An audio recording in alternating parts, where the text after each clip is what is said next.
Hello and welcome back to High Fell. We're down on St James's Quay today, and these are the 21-ton mineral wagons that have just been launched in TT120 by Hornby, and as promised, this is how they're actually looking now.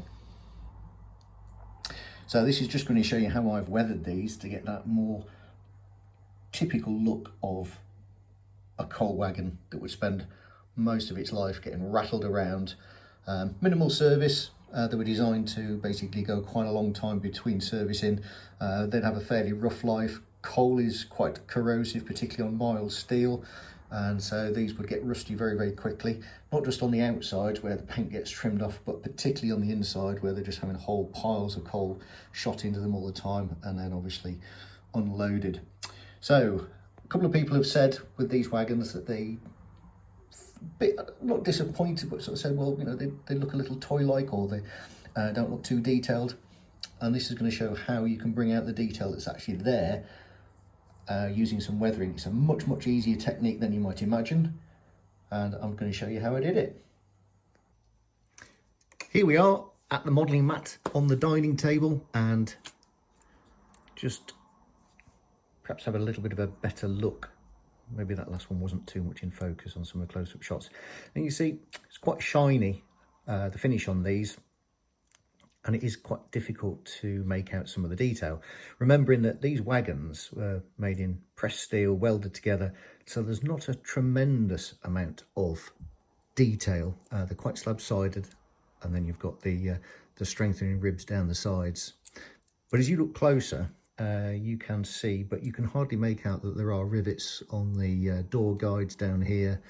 They're riveted on the hooks on here. Loads of great detail.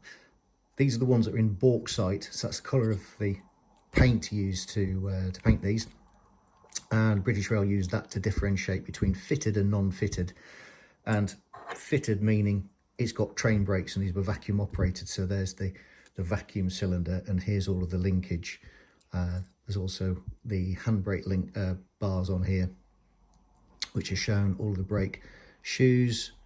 There's quite a lot of underframe detail, because that's probably where most of the detail lives on these models. Not an awful lot on the inside, but it's also the most inexpensive wagon. I think it's probably the most inexpensive piece of rolling stock actually in TT120, and for the price that they are, they're excellent. You've even got the link pipes here, which you can add the tiny piece of pipe work on if you want. If you do that, make sure that on your layout that the kinematic coupling system doesn't interfere with there. I haven't added these on there, and for me, with my eyesight, I'm quite happy. I can't tell that they're not there. So, great little model, but I think it is vastly enhanced with being put into a rusty condition and something that looks a lot more like the real thing would be. So, to create a lot of these effects, it's, again, usual straightforward items that I've used, plus something else a bit special. I've also popped some coal in there. I've set this with some scenic cement. You can use PVA if you want, and it also does leave a slightly wet look as well. Often the wagons, and of course they always lived outside, and they would always have water standing in the bottom. So what are the materials that we're going to use to weather? Well, the star of the show for this project is something here which I've recently come across, and it's a Citadel. So anybody that's into their war gaming and things like that will be probably familiar with this brand, and it's a technical product. So it's a textured, it's not just a straight paint. It's called Typhus Corrosion, and that's going to be something that we're going to lay a base with all over the wagon, in conjunction just some regular inexpensive burnt umber, and that's the bit that's going to create the rust. We're basically going to paint the wagon over and then take it all back off. And to take it off, all you need is some thinners, enamel thinners will do that. Cotton buds, inexpensive. Because we're working in TT120, everything's a little bit smaller. So if we're going to do this on N gauge as well. And so sometimes what I've done to help remove is, with a cotton bud, when that's a bit old, chop the end off and use the wooden stalk of the cotton bud as also something you can pick away to get into these sections here, because you don't want it completely solid with gunk and rust. So this is where the coal dust would sit and start chewing away, or you get scratch marks through the paint and the corrosion starts coming through. But it's not all over, it's quite patchy, and so you need to take most of this off. If I want to, I've got some black wash as always, so you could highlight a few little pieces to show detail, so you can get that into the moulding. Although because I'm removing with the thinners, I'm not going to use a huge amount of black wash, otherwise that's going to take away and remove all of the effect that I've just put on. And then my other three go-to things, weathering powders. These are my sort of stock weathering powders for most things. So this is light rust, and that's used quite heavily because, as you can see on the inside, this is the kind of fresh rust. This is the stuff that pops up overnight, and so that's really good for creating that. Again, because we've already got a base on, I'm not really using much of the dark earth, but you could pop a little bit of that into the underframe if you want. And something else which is quite nice, because it brings a contrast of colour, and even though everybody associates coal and things like that with being black, some smoke does actually come out quite nicely, showing different shades of staining from coal dust and things. You can, if you want as well, finish off with some frame dirt. This is a rail match aerosol, so again, dead easy to use. You don't need an airbrush to do a lot of these things. Also, by using that, it will fix some of the stuff on there as well. But as I say, I don't really handle my stock that much once I've got them on the layout, so I don't really have a problem with the weathering powders coming off. Right, so let's get to it. So to apply these first coats, I'm just using some of these really ultra cheap makeup brushes, and I'm going to start with some of the typhus corrosion, just getting out on the brush. Just a warning with these pots, they are the worst pots in the world to open. You're going to end up with most of that on your leg. They've got these little sections on here where the lid is stuck to this ring round here. Cut through it with a knife or something. So all I'm going to do is give this a liberal coat on the inside. I'm going to start with the inside, just like this, and that's going to lay a base down. So in this material, this weathering product, it's got some almost like tiny little bits of grit which are in, so that when it becomes exposed, when it's dried, it gives you a really nice texture. And then I'm just going to do that, get it wet all over with this stuff. Looks horrific at the minute. Don't worry, it will come together. Maybe a little bit too much there. Just work it all round. So we are going to be taking quite a lot of that off, and that really is a key with a lot of weathering techniques. You put stuff on and you take it off. Seems like a waste of time, a waste of product, but it really does get the best results. So that is, just going to dab a bit in. And then what I'm going to do is I'm going to let that just dry off for a few moments, and then I'm going to go straight in with the burnt umber. And again, that's just a regular cheapy local art shop or DIY art store acrylic, nothing fancy. Just pop some on there. Again, I'm just going to tend to stipple this so that I don't drag the corrosion paint away.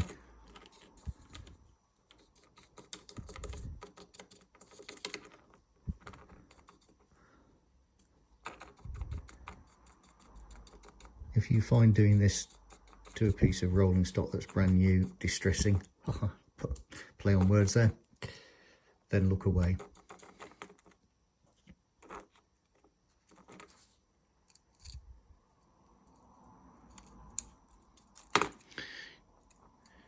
You can put rubber gloves on if you want.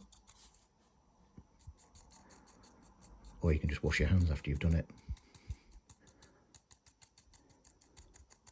So that's had a good old daubing. You see it looks pretty damn disgusting there, and I'm going to let that dry. I'm going to just work through the others, so I won't bother boring you with that, and then we'll let those dry quite comprehensively before we go on to the next stage.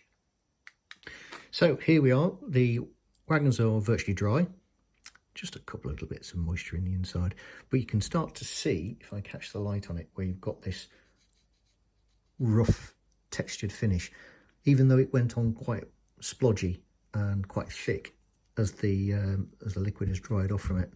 It's really sort of flattened down, and it's just more taking up the profile of the moulding. So just with a cotton bud and some regular enamel thinners,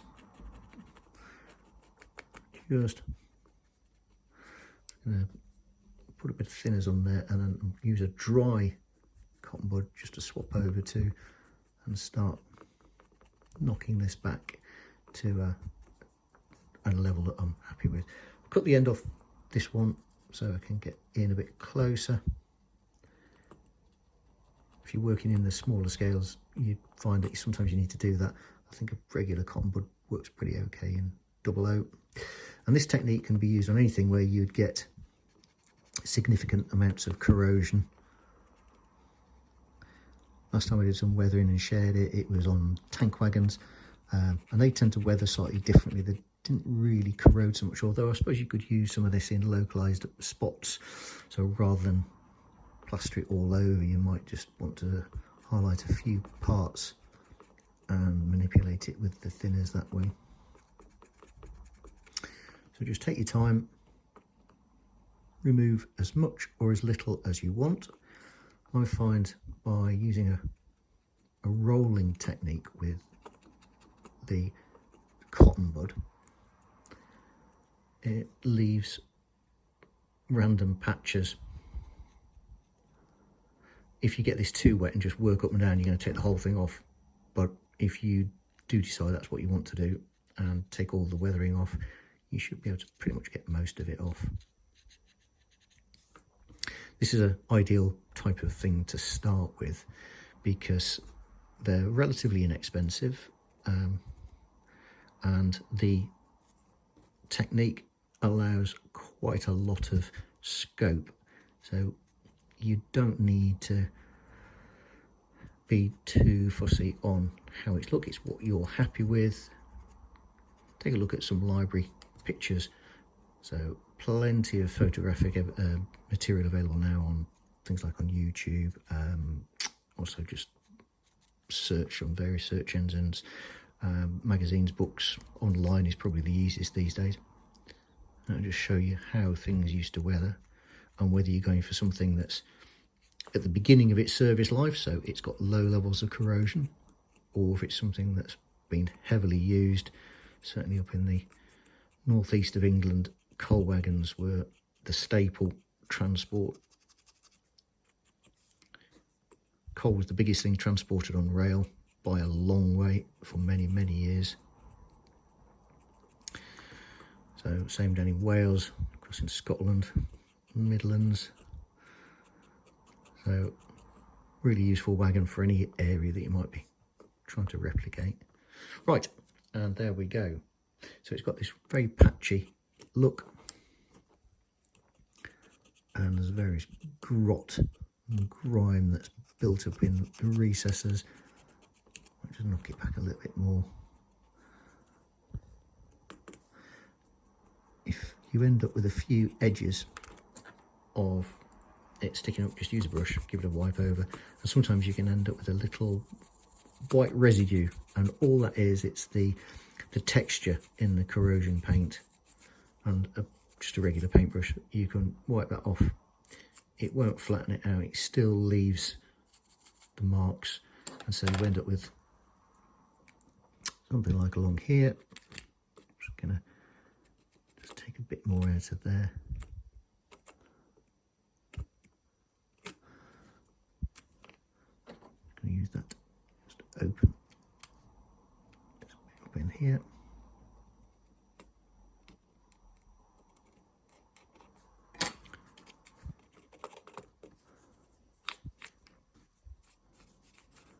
And there we go. So I'm going to call that side done.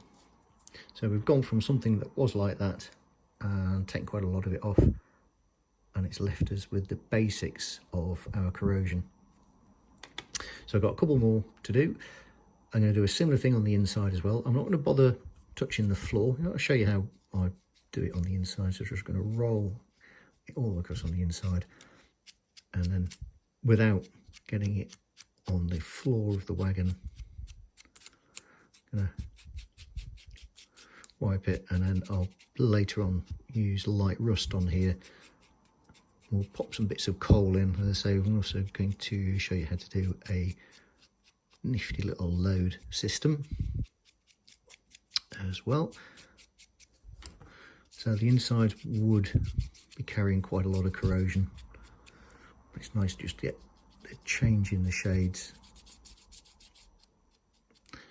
And also when you've done work along the top as well, so it wants to have as much variation as you can put into it. Now the camera might just pick up because I've actually moved quite a bit. There's, if I can get the light on it, there is some of this white residue there, which I'll just brush that out. Don't worry about what it's looking like at the moment, because we're not finished, unless you wanted to run it like that. I'm going to do the ends, but we'll also get to putting something back on again, but we'll use the weathering powders for that. So I'll work on these ends, and then we'll come back when we're going to start adding some weathering powders. So we're ready to put some weathering powders on, and these are the Hornby ones. There's various different makes available. Now some people pour this all over the place and end up throwing a load away. What I think is a good idea, if you shake the container, it starts to break up the powder, so you get that fine finish. Just give it a moment for the dust to settle inside, and then you'll notice you've got just small amounts left on the lid, and that usually can be enough to do a model. So I'm going to start with some smoke, and I'm just going to go into the underframe and just dab a few bits in, and as it goes on it just starts to highlight the detail that's moulded in there. Even this ratchet down the side here for the handbrake has got lots of tiny little indentations marked out on it. It's got the star for the vacuum brake system marked on there. So just starting to pop that in on the underframe. We're going to go right around. Again, there's rivets, webbing moulded around on the buffers. So I'm going to do that and bring some of it out. With these also, I'm going to give them a little whirl of frame dirt at the end of the process. So it has two rows. One, it just adds a little bit more colour and texture to it, but also the paint itself just helps seal in some of the work that we've done. Of course, if you see anything and you think, oh, it's going to do a little bit more, you can do that at the same time. So even just using this lighter grey, this smoke colour, really helps highlight more of the detail on the wagon. Because I'm only using an iPhone camera, it might not come up that well, but you can make out all of the extra riveting that's round in here as well. So we've done round on the frame, and then I'm just going to add a little bit.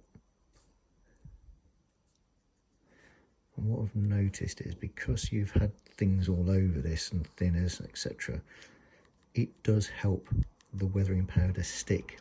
If you try going straight in on a very shiny out of the box finish, sometimes the weathering powder, it just falls off. There's nothing for it to stick to. So again, I tend to take a bit of a random approach.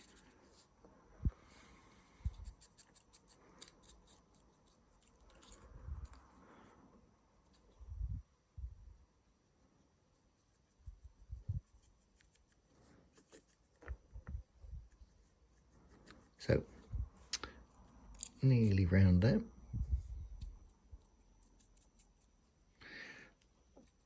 And where I've popped a bigger area of the grey, I'm just going to brush that in. And just give it a light brushing along. That'll work in the weathering powder and it'll just knock off any excess. You can see a little goes a very long way. You find that out when you get it on your clothes or on the carpet and things like that, so do be careful with it. Now we're going to go straight in with some light rust. And what I'm going to try and do is pick up where we've got a dark patch there, and I want to just simulate where rusty water is just starting to run down. I mean, some of it won't even come out on the camera and some of it you'd be lucky to see, but when you're looking at the models close up, it's quite satisfying. Axle boxes tend not to be massively dirty, but certainly around by brakes and on leaf springs, little bits of mechanism, areas where they would have got battered with coal as it was running out and it's taken any kind of protective coating off. So looking at it like this, it might not show up necessarily on the camera, but it is reasonably heavy, and again just going to brush it in.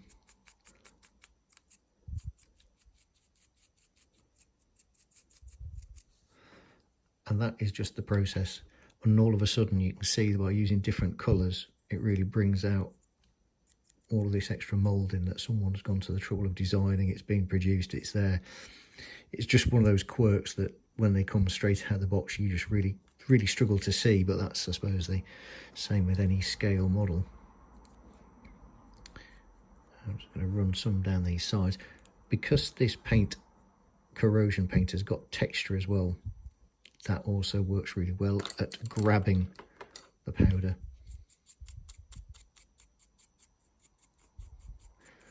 So I'm just going to go along like that, and I'm going to hopefully see whether I can get the light on it. And it just leaves this really quite effective rust type finish. So I'm going to continue with this one and then we'll do the inside. So quite happy with how that's looking on the inside, but of course the majority of the damage is going to be on the inside, particularly around on the bed. So with again one of these cheap makeup brushes that started to splay out of it, I'm just going to work the light rust in. I'm going to get it into the corners and up the sides here.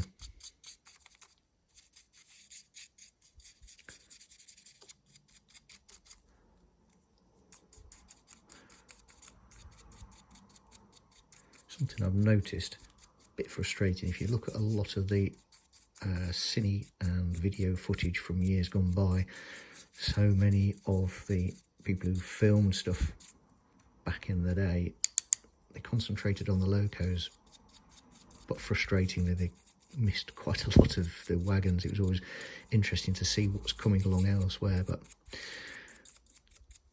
guess that's it. You tend to get a lot of modelers that are preoccupied with locomotives, and yet they don't really have much in the way of rolling stock, and I sometimes wonder if that's why people find the hobby quite expensive.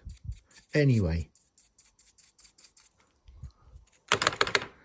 just going to give that a bit of a tap out and round, and so now we have quite a heavily corroded wagon inside, or rather it's lightly corroded. I mean, these were made of pretty thick stuff and they did last for a long time. They would have gone back to works to have various plating repairs done and things like that in their life. But I say this light rust really does represent stuff that is pretty recent. So the next thing that we're going to do is we're going to put just some remnants of coal in the bottom, and that will just simulate the fact that the wagon's been emptied and it's now on its way back to get refilled. There was always bits of coal kicking around, unless of course there were ones that have been used on the tipplers where they literally turned them upside down and dropped everything out. That usually used to get it, but most other wagons, they'd always have something kicking about rather. Okay, so we'll go to do that next. So just to add some little leftovers of coal in the bottom, all I've done is used some pulverised coal dust, a little bit of scenic cement you could use, watered down PVA, just mixed it up, just got a very small amount and just dabbed it in, and then just leave that to dry, and that's just really to simulate that the wagon's been emptied, but there's just those few little bits that always end up getting left over. And that is pretty much the job done.